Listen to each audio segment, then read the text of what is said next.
ये सब कुछ आखिर शुरू कैसे हुआ?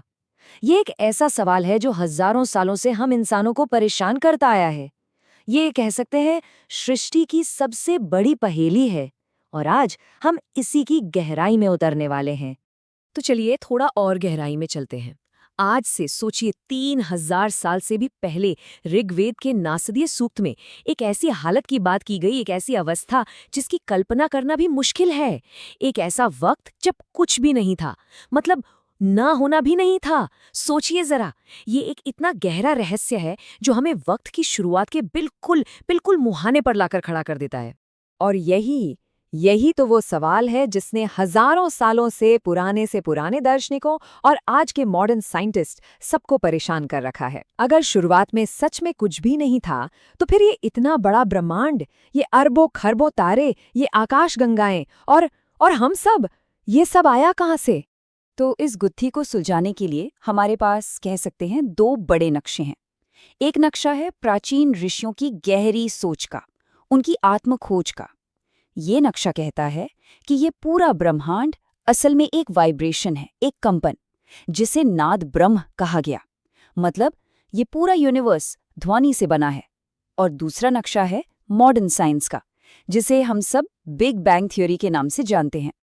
अब देखिए, यहाँ से बात बहुत दिलचस्प हो जाती है। ये दोनों नक्शे जो हजारों साल के फासले पर बने हैं, एक दूसरे से कितनी मिलती जुलती बात करते हैं। एक तरफ वैदिक भजन कहता है, अंधकार अंधकार से छिपा था, मतलब सब कुछ एक दूसरे में घुला मिला था, कोई रूप नहीं, कोई पहचान नहीं। और दूसरी तरफ बिग बैंग थ्योरी क्या कहती है? वो कहती है कि शुरुआती ब्रह्मांड एक बेहद गर्म, घना सूप जैसा था, इतना घना कि लाइट भी उसमें से पास नहीं हो सकती थी। मतलब घना अंधेरा। अब सवाल ये है कि क्या ये एक ही चीज को बताने के दो अलग अलग तरीके हैं? और रुकिए, ये समानताएं यही खत्म नहीं होती।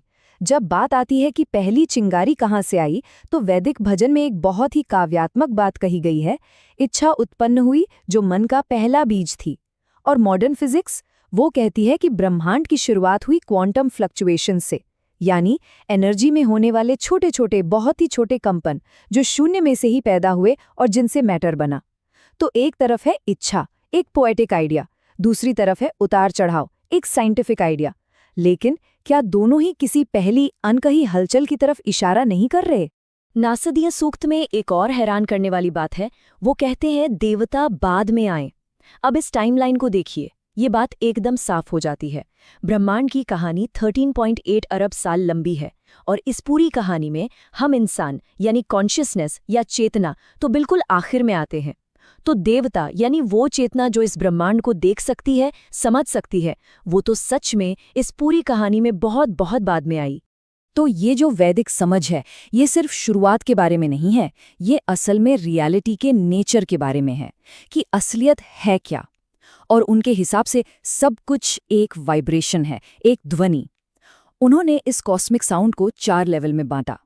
पहला परा, जो सबसे गहरा, सबसे सूक्ष्म लेवल है। फिर पश्यंती, जिसे कहते हैं देखी जा सकने वाली ध्वनि। फिर मध्यमा, यानी हमारे मन में जो विचार चलते हैं वो भी एक तरह की ध्वनि है। और आखिर में वैखरी, वो आवाज जिसे हम अपने कानों से सुनते हैं। लेकिन इन 4 लेवल में एक ऐसा दावा छिपा है जो हजारों साल पहले सोचा भी नहीं जा सकता था। एक दावा जो सुनने में बिल्कुल नामुमकिन लगता है। और वो दावा ये था कि खास फ्रीक्वेंसी पर आवाज देखी जा सकती है। जी हाँ, ध्वनि प्रकाश बन सकती है। उन्होंने कहा कि पश्यंती के लेवल पर साउंड के रंग होते हैं, उसका एक रूप होता है। आसान भाषा में कहें तो अगर आप आवाज की फ्रीक्वेंसी को बढ़ाते जाएं तो एक पॉइंट पर आकर वो लाइट में बदल जाएगी। जरा सोचिए, ये एक ऐसा आइडिया था जिसे साबित करने के लिए उनके पास कोई लैब, कोई इंस्ट्रूमेंट नहीं था, सिर्फ उनकी अपनी गहरी चेतना थी। और अब आता है वो मोमेंट जहां हजारों साल पुरानी सोच और आज का विज्ञान आमने सामने आ जाते हैं। जब साइंटिस्ट्स ने कैलकुलेट किया तो पता है क्या मिला?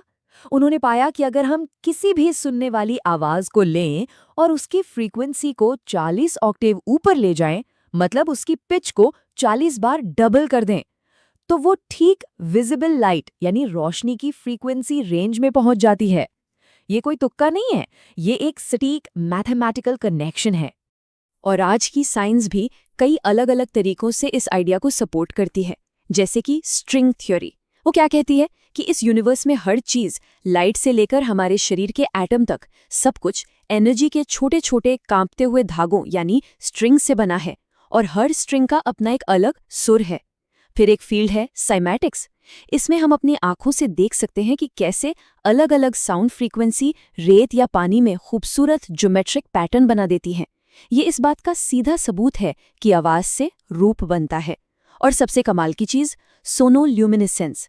ये एक लैब एक्सपेरिमेंट है जिसमें साइंटिस्ट सिर्फ साउंड वेव्स का इस्तेमाल करके पानी के एक बुलबुले को इतना गर्म कर देते हैं कि वो चमकने लगता है, उसमें से लाइट निकलती है।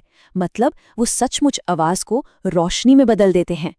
और आखिर में कमाल की बात यह है कि ये दोनों रास्ते, एक प्राचीन और एक आधुनिक, हमें एक ही मंजिल पर लाकर छोड़ते हैं, और वो मंजिल है विनम्रता की, ह्यूमिलिटी की। हजारों साल पहले ऋग्वेद के ऋषि ने सब कुछ सोचकर कहा, शायद इसे बनाने वाला भी नहीं जानता होगा कि ये सब कैसे हुआ।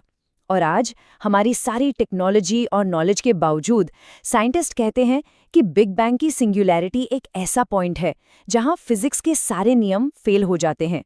हम नहीं जानते कि उससे पहले क्या था, या ये सवाल पूछना भी सही है या नहीं। तो इन सब बातों का मतलब क्या निकाला जाए? ये जो हजारों साल पुरानी गूंज आज के मॉडर्न कॉस्मोस में सुनाई दे रही है, ये हमें क्या बताने की कोशिश कर रही है? शायद ये हमें एक सीधी सी बात याद दिलाती है कि ब्रह्मांड के सबसे बड़े रहस्यों को समझने के लिए हमें सिर्फ दूरबीन से बाहर सितारों को ही नहीं देखना है, बल्कि कभी-कभी अपने अंदर की गूंज को भी सुनना जरूरी है।